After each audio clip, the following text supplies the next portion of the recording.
pod suncem. Kažu da Grčka ima 1000 otoka. Zapravo ih ima bar 3 put toliko. Dobrodošli na istraživačko putovanje po grčkim otocima.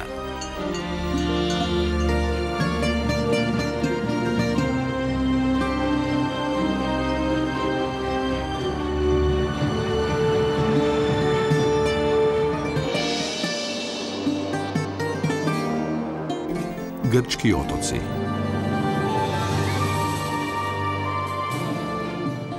Kreta.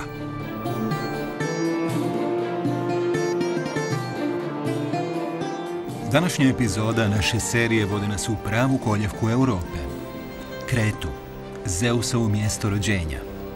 Naše putovanje počinje na zapadu Krete, blizu Elafonisija. Vodi nas u zaleđe i završava na istočnom vrhu otoka. Odmah do snovitih kretskih plaža Krisanti nam pokazuje mjesta gdje nalazi pravo morsko blago, sol iznimne kvalitete. Gore na planini nalazimo se s Kostasom i njegovim kolegama pastirima. Zajedno ćemo proslaviti dan blagoslova ovaca.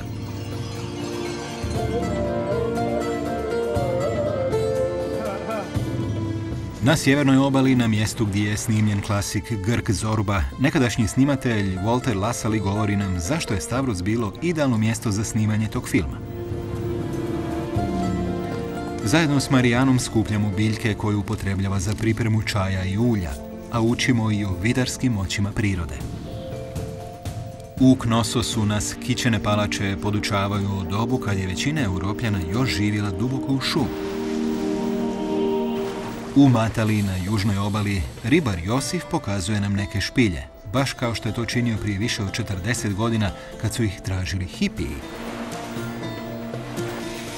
Antonis nam pokazuje kako je pravo drvo važno za izradu lire. A Manolis se brine za maslinik golemih stabala starijih od 3500 godina.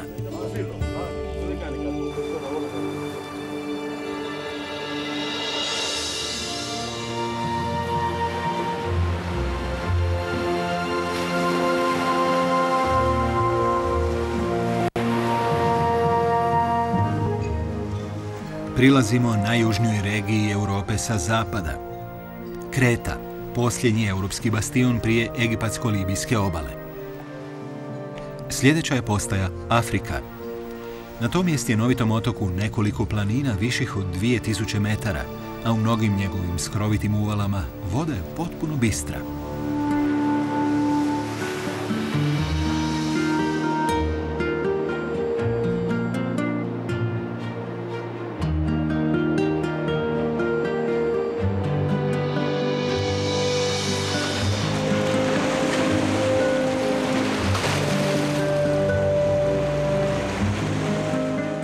Česti zapadni vjetrovi uzburkaju more, koje dubi nazubljene usjeke u stijenama otoka, ali s morem dolazi i vrijedan poklon.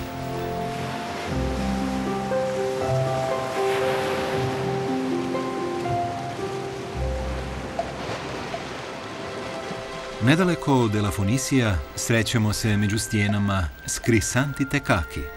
Kao vlasnica restorana daje sve od sebe da nabavi najbolje sastojke za svoju kuhinju. Skuplja sol izrazito visoke kvalitete. Krisanti voli ovamo dolaziti.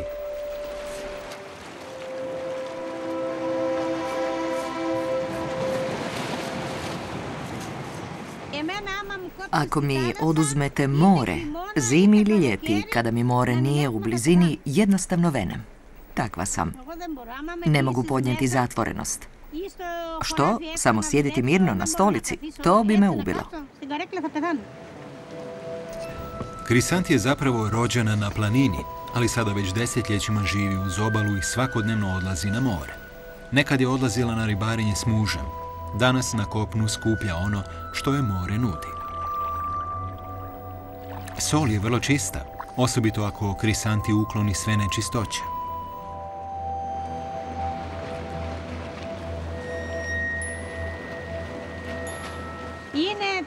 To je najzdravija i najčišća sol. Imala sam brata s bubrežnom bolesti koji nije smio jesti sol. Liječnik je preporučio samo čistu prirodnu sol. Da nije industrijski proizvod i da nema kemijskih aditiva. Ovoj soli ništa nije dodano osim vode, vlage.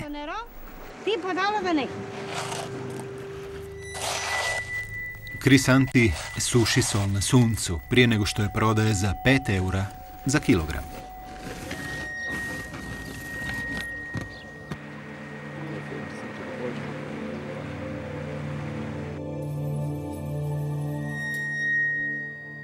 Crisanti upotrebljava sol najprije za vlastite potrebe i poslužuje je u svojoj gostionici. Upotrebljava samo one sastojke koje je sama ubrala. Prema njezinu mišljenju, sol ima ključnu ulogu u kvaliteti jela. Za nju je to začin života.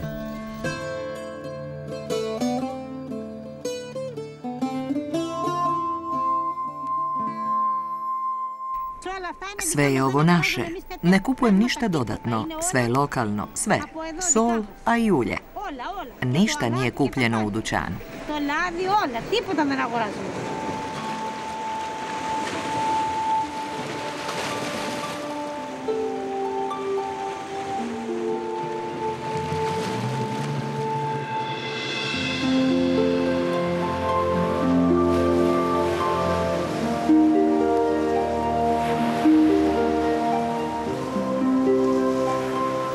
Točno iznad njezinih polja soli, odmah do njezine gostionice, nalazi se manastir Moni Krisoskalitisa. Prema krasnoj legendi, jedna od 99 stuba što vode u manastir, navodno je od suhog zlata. Samo oni koji nemaju grijeha i koji su čista srca to mogu vidjeti. Nevidljivo je grešnicima i nečistima.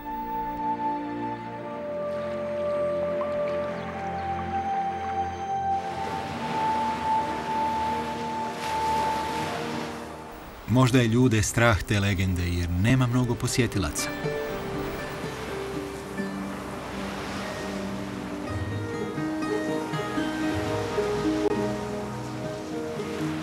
Samo nekoliko kilometara dalje, jedan je od glavnih uzroka sve veće popularnosti ovoga kraja, unatoč teškom pristupu. Slavne plaže Elafonisija nekad su bile preporuka znalaca i premda je do njih teško doći, one privlače mnoge poklonike sporta i kupače.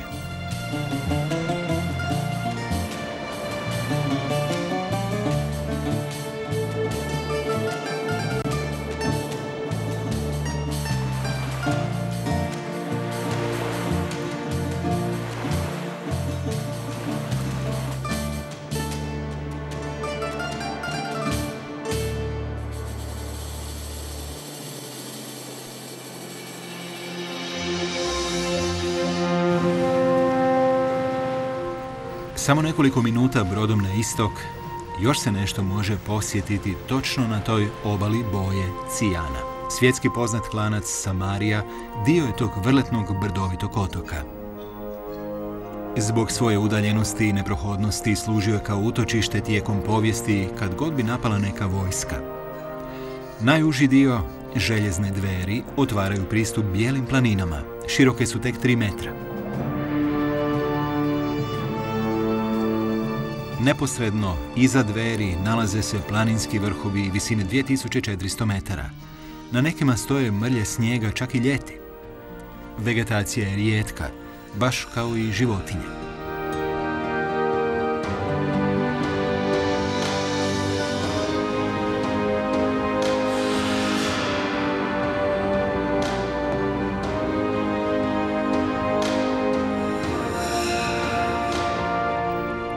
Penjali smo se 1000 metara prije nego što smo ugledali prvu ovcu. Ovdje se srećemo i s Kostasom Giparisom, koji je pastir otkad je bio mali, baš kao njegov otac i njegov pradjed.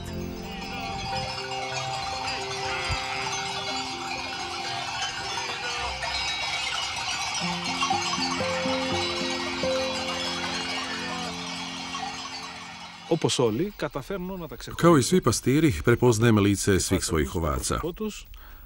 A u svakom stadu ima dobrih i zločestih životinja, onih s teškim karakterom.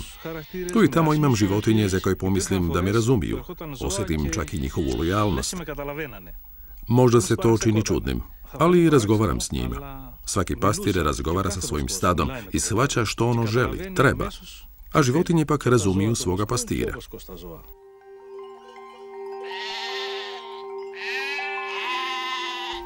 Čak i kao dječarac, Kostas je proveo mnogo vremena čuvajući ovce. Zapravo pola svoga djetinjstva. Kad mu je bilo 13 godina, nakon što mu je otac doživio nesreću, odjednom je postao odgovoran za cijelo stado i ostao u planini, sam sa stadom. Obično sam ostajao ovdje mjesec dana, a da se nisam vraćao u selo.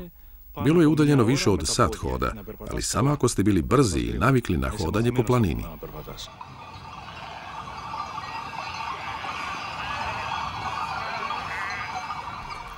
Ovce su dosta samostalne. One znaju kuda idu, no ipak je potreban pastir, njegovo budno oko i poticajni glas.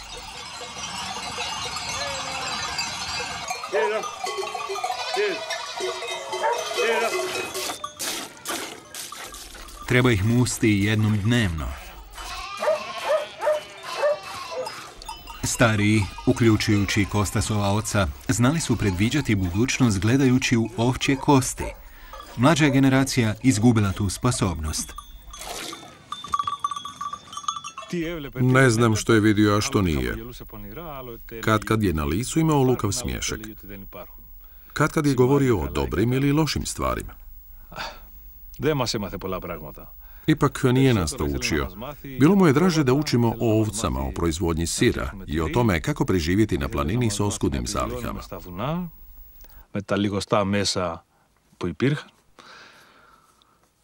Παρά αυτά τα σημάδια που διάβαζε αυτός.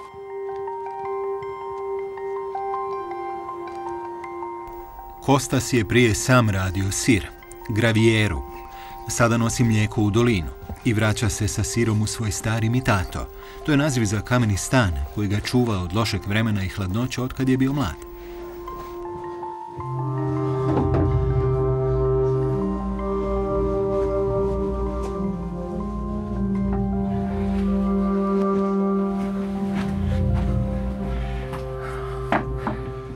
Ovdje gore zrak i temperatura stvaraju idealne uvjete za dozrijevanje sira.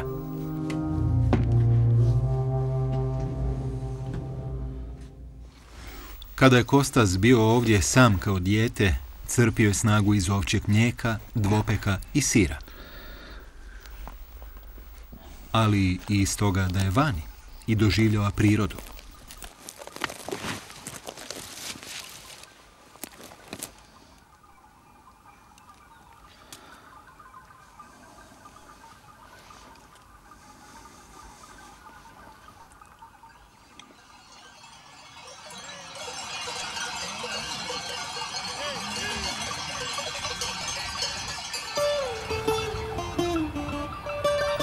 23. travnja Kostasovo rodno selo Asigonija slavi blagdan svetog Georgijosa, Jurija, zaštitnika svih pastira.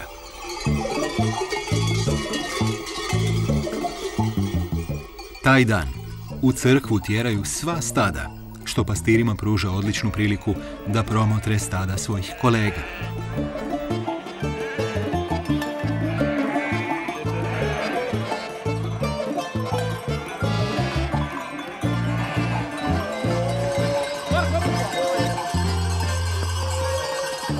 Ovce i koze ne hodaju uvijek sretno po putu koji im je određen, već radije idu nedostupnim stazama. Čak i iskusni pastiri, bez obzira na broj, nisu kadri spriječiti ih u tome.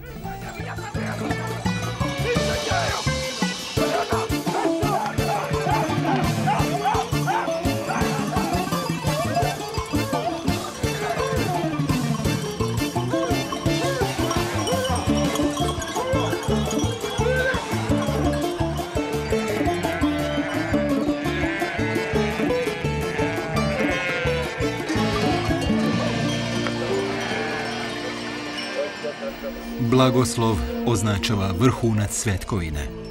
U svećenikovoj litaniji glavna je zadaća blagosloviti životinje.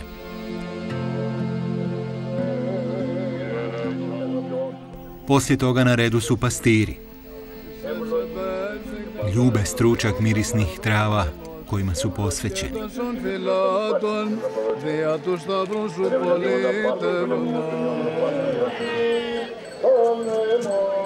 Cijela se zajednica rano budi.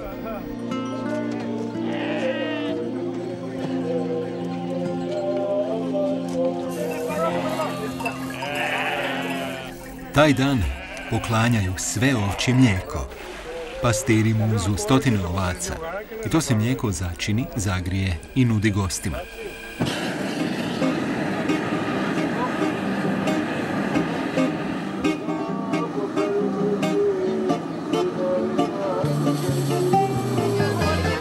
Poslužuje se uz slatko pecivo. To je ostatak tradicije hranjenja siromašnih. Čak i ovce uređuju za taj dan. Nose pomno odabrana zvona. Ovce su glazbeni instrument, kako kažu pastiri. Namjera je postići slavljenički zvuk.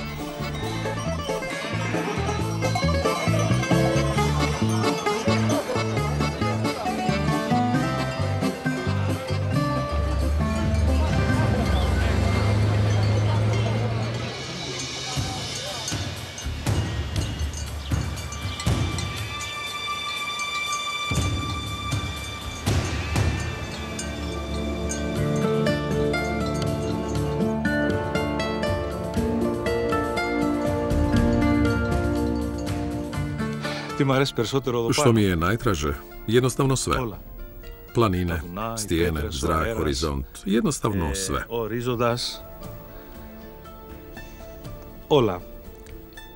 Sloboda koju ovdje osjećam jedinstvena je. Ovdje smo samo Bog i ja. To mi se sviđa.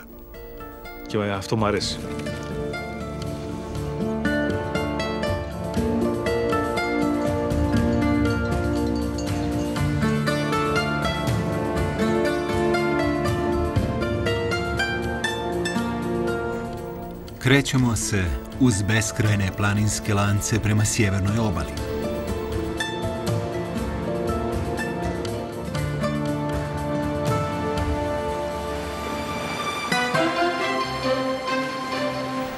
Ovdje dolje, blizu Hanjae, leži valjda najslavnije mjesto cijele Krete, ako ne i cijele Grčke. Mnogi možda ne shvaćaju gdje su kad stignu u Stavros.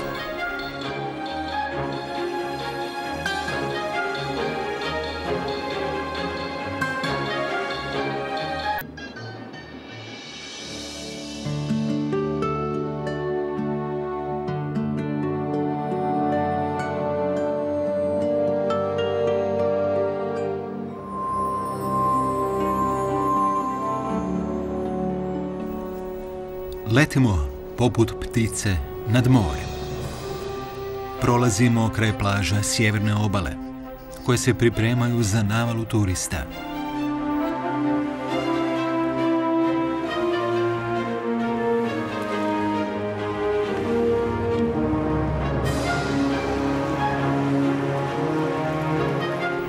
Prolazimo kraj obalnog grada Retimnova s povijesnim letačkim središtem i džamijom iz 17. stoljeća i idemo u planine.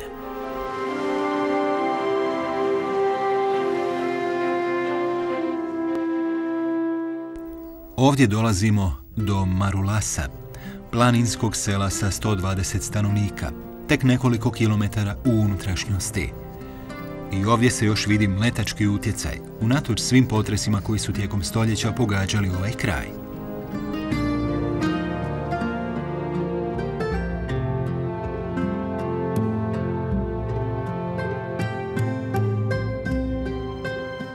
Tu ćemo se naći s Marijanom Faunti-Vassal, koja pretražuje brda oko sela.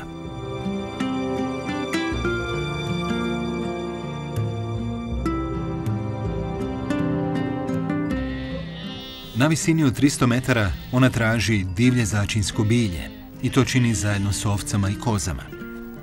Ovdje je zrak vrlo čist i nije pod utjecajem prometnog ili industrijskog onečišćenja.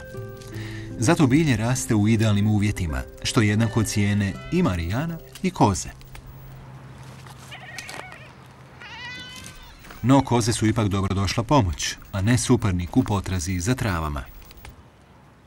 In all time, humans were watching the animals in nature or they were tasting. U staro doba ljudi su promatrali životinje u prirodi i što one jedu. To i mi možemo činiti. One osjećaju što im je potrebno za organizam. Ako je neka biljka otrovna, ona joj ne prilaze. Plant is toxic, they don't approach.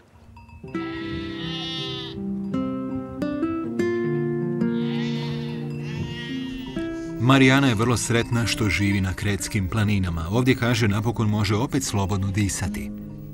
Rođena je na kopnu u Ateni i studirala psihologiju u Parizu. Sada već 20 godina skuplja trave u srcu otoka.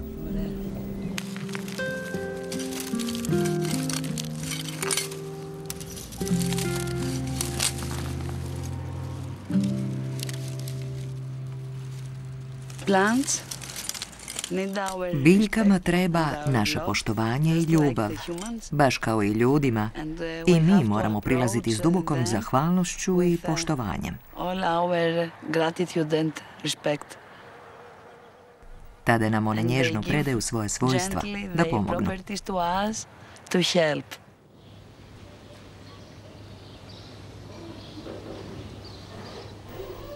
Marijana je svoje znanje o travama i cvjetovima naslijedila od starijih u selu. Oni su rabili tradicionalne lijekove za razne boljke, davno prije nego što su ovamo došli školovani liječnici. Ona upotrebljava biljke u skladu s tradicionalnim receptima za proizvodnju posebnih ulja. Ružmarinovo ulje rabi se protiv astme i depresije. Ulje mravinca služi za ubijanje uši i ublažavanje menstrualnih bolova.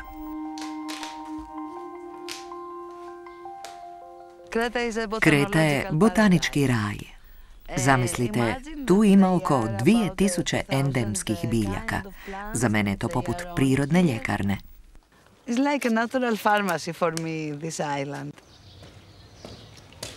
Stanovnici s većim i manjim poteškoćama znaju i vjeruju da će im Marijana pomoći. Jedan susjed recimo ima ekcem na podlaktici. Marijana mu može pomoći tako što će namazati losion od tamjana, prema Hipokratovu receptu.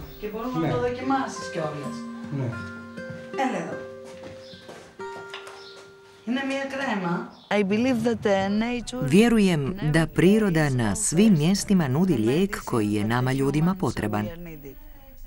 U selu u koje sam došla živjeti, to je znanje rašireno.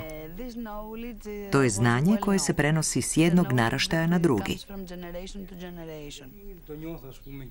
Mislim da više ne bih mogla živjeti bez prirode. Ovdje živim vrlo mirno sa svojom obitelji i u blizini prirode. Pokušavam pomoći drugima ako zatraže. I to je moj život. If they ask, and that's my life.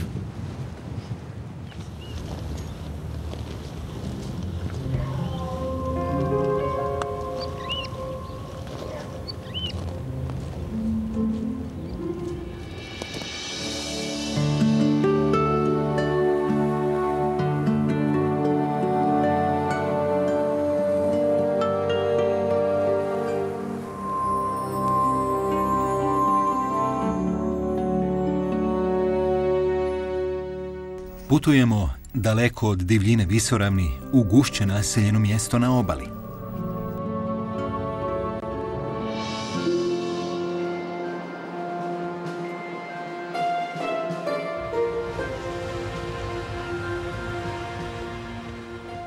Iraklion ili Herakleu. Ovdje navodno pristao Heraklu kako bi ulovio kretskog bika. Prema grčkoj mitologiji to je bio gadan stvor koji je lutao otokom i ubijao sve što mu se našlo na putu, nanoseći štetu gradovima i krajoliku.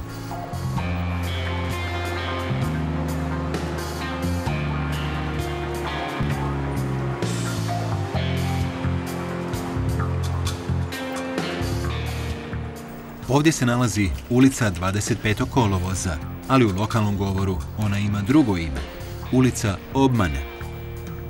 Ali ne zbog svih banaka koje su ovdje otvorile podružnice, nego zato što biste Iraklion mogli smatrati velikim gradom. Bar tako stanovnici u šali govore.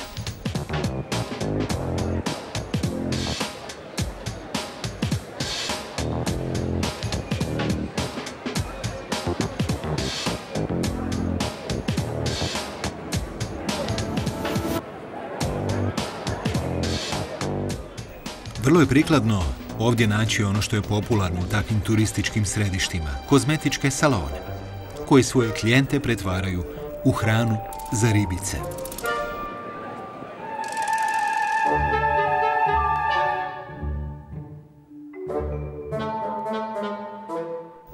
Ribice njeguju stopala tako što grickaju mrtvu kožu.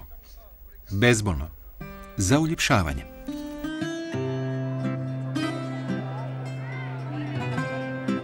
S obzirom na to da je i do 300 dana godišnje sunce, veći dio svakodnevice odvija se vani.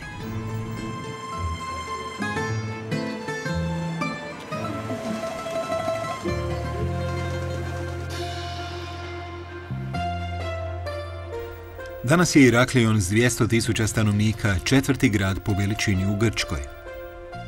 Prije je to bilo drugačije. Luka je pripadala drugom, mnogo većem gradu koji je bio smješten dublje u zaleđu, Knossosu.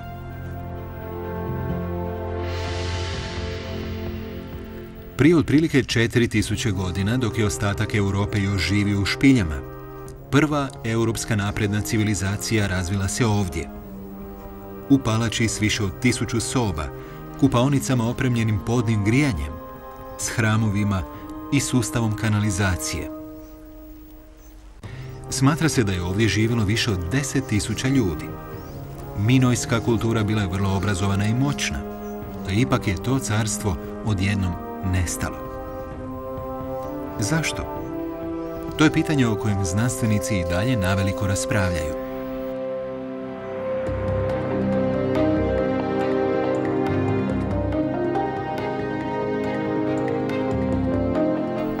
Letimo dalje od planina u unutrašnjosti otoka prema južnoj obali.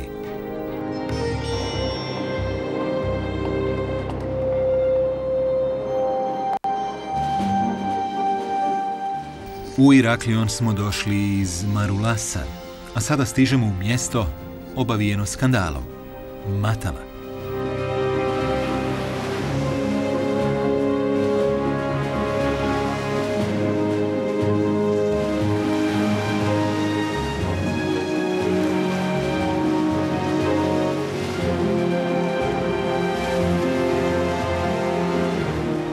Matala se smatra sredozemnom Goom.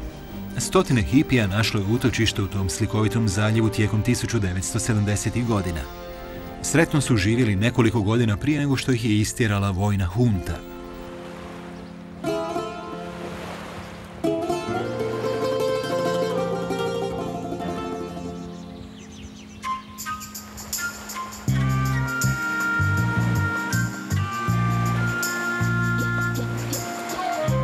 Tu se nalazimo s Josifom Andrijanakisom, umirovljenim ribarom. On se s hipijima uvijek dobro slagao.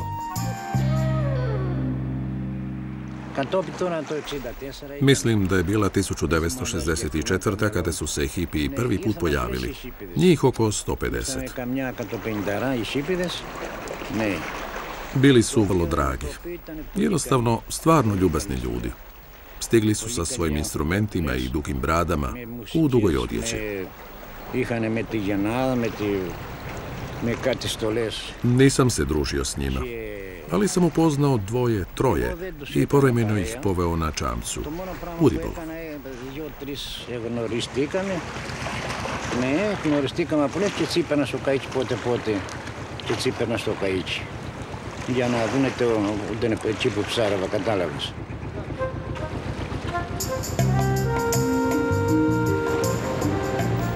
Josif ih nije vodio samo u ribolov, već im je pokazivao i skrivene plaže i špilje. Jednom je kao zahvalu primio malo hašiša. Ne znajući što se s time radi, pitao je lokalnog policajca. Ovaj je znao čemu to služi.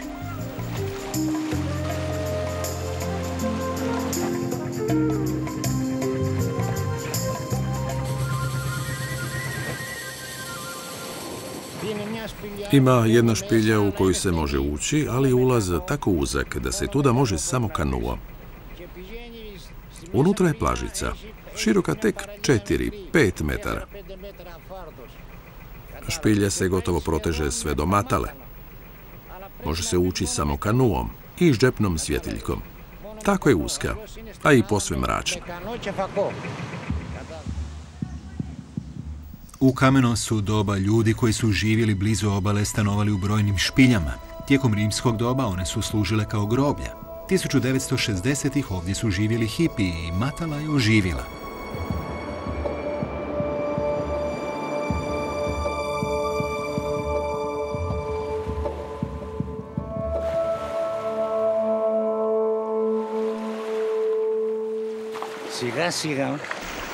Tijekom vremena ovamo je stizalo sve više hipija, iz Grčke i iz cijelog svijeta.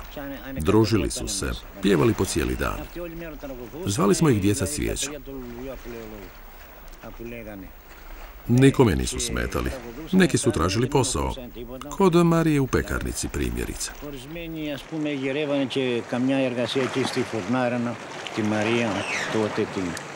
Tu i tamo Josif je bio pomalo ljubomoran, jer je on morao svaki dan rano ustati i ići u ribolov.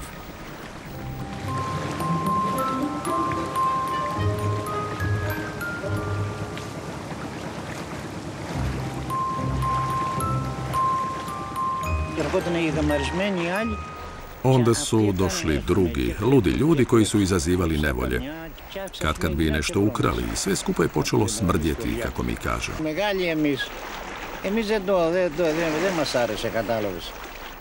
Primjerice, nakon što je jedna žena otišla gola na kupanje i onda došla u kavanu da zatraži čašu vode i dalje gola, naši su se stari potužili. A i mi smo.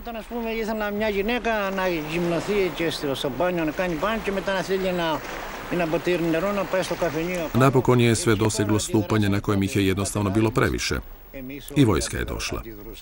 Uz pomoć policije poslali su ih kući.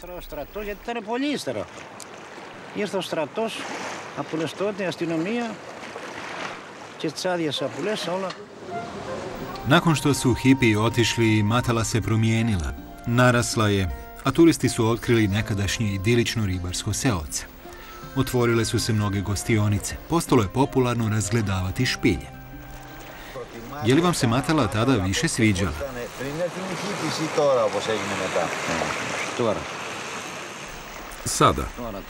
Sad mi se više sviđa. U ono smo doba bili jako siromašni i pomalo ludi.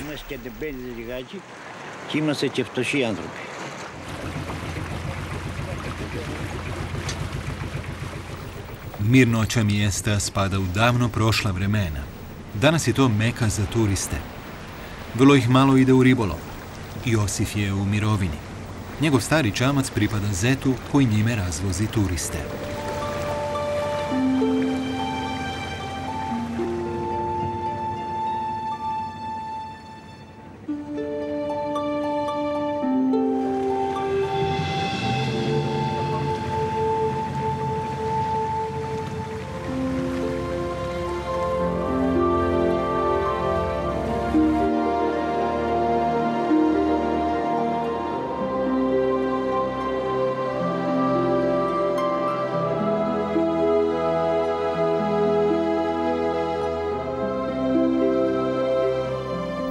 U podnožju planine Ide nalazi se ravnica Mesara. To je nekoć bila rimska žitnica, a i danas je još plodan komad zemlje. Okružen maslinicima, ovdje leži Zaros.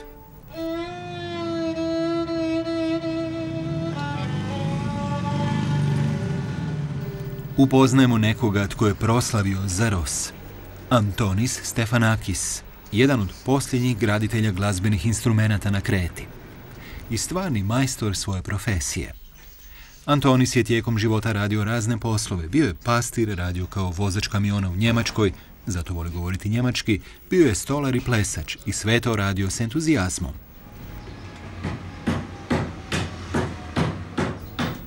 Ne možete izrađivati instrumente bez ljubavi. Ne možete svirati bez ljubavi. Ne možete pjevati bez ljubavi. Ne možete ništa raditi bez ljubavi. Antonis je svoju prvu liru izradio u Njemačkoj. Jednostavno je previše čeznuo za kretskom glazbom. Morao je ponovno čuti zvuk lire. Izrada instrumenata postala je strast, ispunjenje davnog sna. Obično sanjam o tome što bih mogao raditi u životu. o nečem novom. Uvijek sanjam o tome što bih još mogao raditi.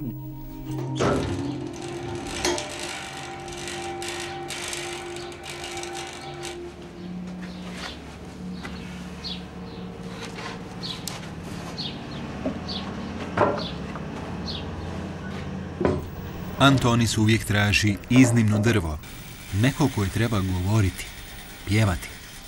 Tu i tamo čak žrtvuje grede iz vlastite kuće, koja je sagrađena prije više stotina godina od drva libanonskog cedra. Jednostavno ima najbolji zvuk.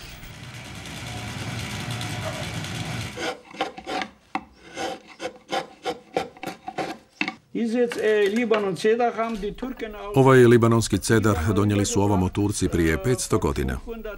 Naša je kuća tada izgrađena.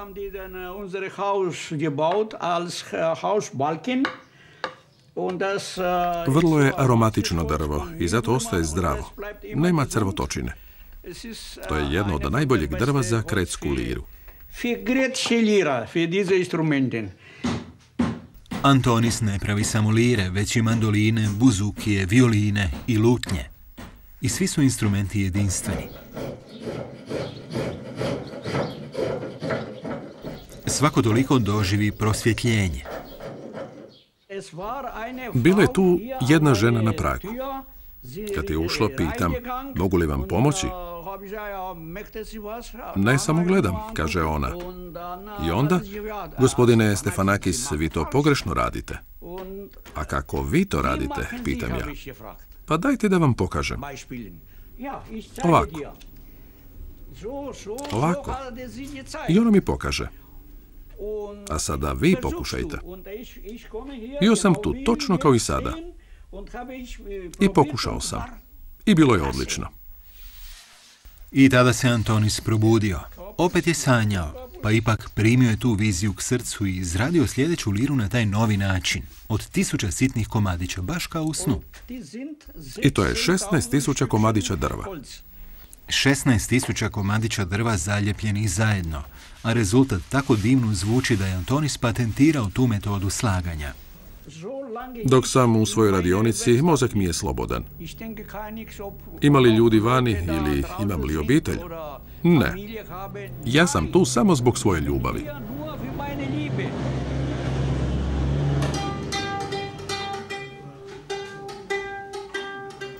Prije 40 godina s ovom je lirom, izrađenom od komadića kruškova drva, započeo karijeru u Njemačkoj. Bila je tako dobro prihvaćena da je odlučio postati graditelj instrumenata. Od onda je izradio 100 instrumenata, koji su ga proslavili mnogo dalje od granica Krete.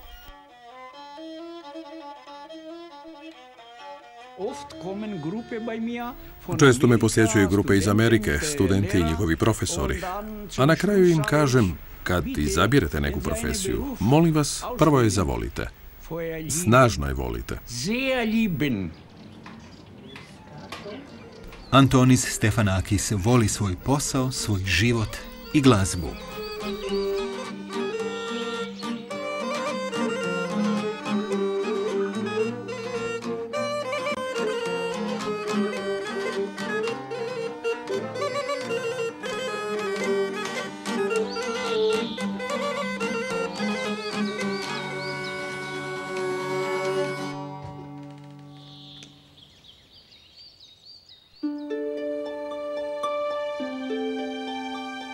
Krenuvši s južne obale, došli smo do Zarosa iz Matale, otkrili kotlinu Amari i na kraju napustili otok na istoku kod Agios Nikolaosa.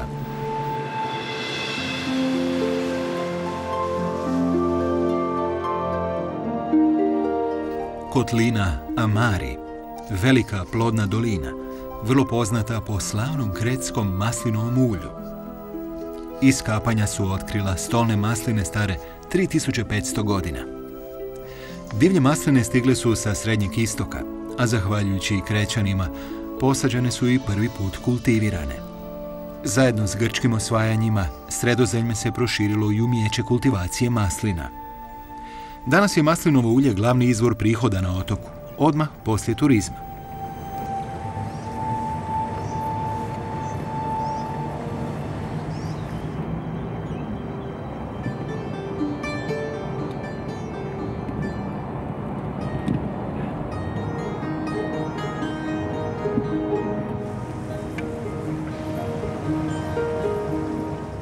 Tu se nalazimo s Manolisom Čarkucisom, koji želi spasiti masline. Oni njegovi suradnici svjedoče nečem alarmantnom. Sve više maslinovih stabala umire, osobito onih starijih.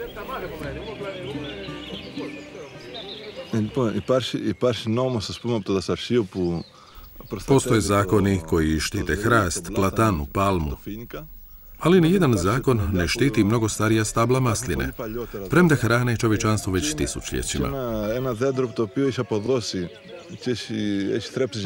Napredak civilizacije izravno je vezan uz maslinu.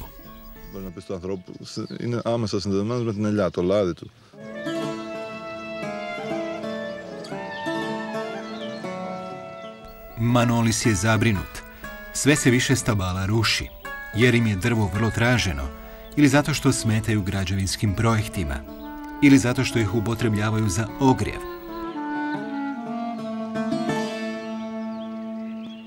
Gospodine Grigori, ovo je stablo posjećeno. Tko je to učinio? Ja. Zašto? Da maknem tog čupavca odavde. Da ga niste posjekli, bilo bi jednako veliko kao ovo ovdje. Da, ovo je bilo veliko. Zašto ste ga posjekli? Za ogrjev. Dobro, a jeste li ga spalili? Naravno.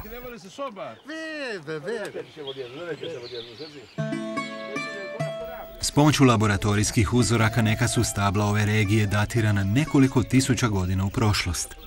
Ti rezultati omogućili su još jednu metodu datiranja stabala, vrlo jednostavnu, mjerenjem opsega. Samo znanstvenim radom možemo odrediti stvarnu starost stabla. Pa ipak na jednom drugom mjestu na Kreti, na istoku, to su ovako napravili i pokazalo se da je stablo bilo staro 3500 godina. Sve mjere koje uzmemo, visina, opseg, pokazuju da su stabla stara 3500 godina. No, to je samo procjena. Ovo stablo, najvjerojatnije posađeno u doba minojske kulture, ima opseg od 12,4 metra. Lokalne inicijative silno žele provesti sveobuhvatnu studiju svih stabala ove regije, makar se koristili najjednostavnijim metodama. Počeli smo od pravila da ako 3 ljudi ne može obujbiti stablo, to znači da je ono vrlo staro i da ga treba popisati. Kako smo nastavili s radom, shvatili smo da 3 nije dovoljno da se sva stabla popišu i da nam zapravo prije treba 30 ljudi. 11 očito nije dovoljno za ovo stablo, što znači da je zacijelo staro najmanje 3500 godina. Minojsko. Inicijativa čestita maslinaru što ima takav odličan primjerak, koji je jednom gotovo bio posjećen. Unatoč optimističnoj atmosferi, Manolis i dalje želi ostvariti svoje ambicije.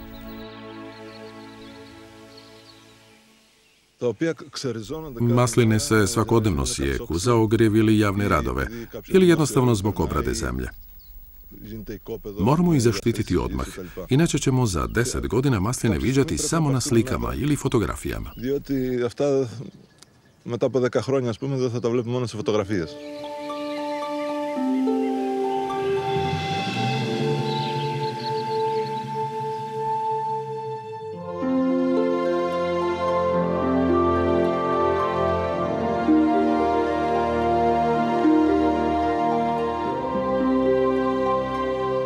Povješću najbremenitiji dio otoka, visoravan Lasiti, naša je zadnja postaja.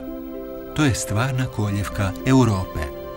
Znanstvenici su pronašli fosile slonova i hipopotama koji datiraju iz kamenog doba, zajedno s ostacima ranih naselja. Osim toga, taj je plato rodno mjesto Zeusa, boga svih bogova, bar tako kaže mitologija.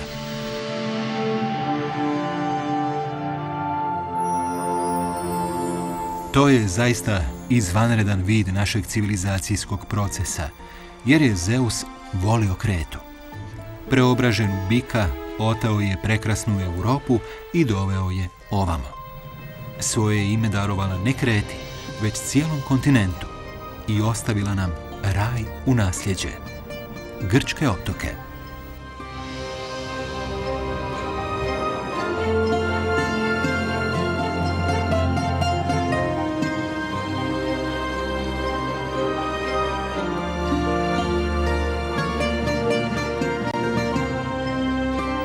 Odabrao Đelo Hadžiselimović.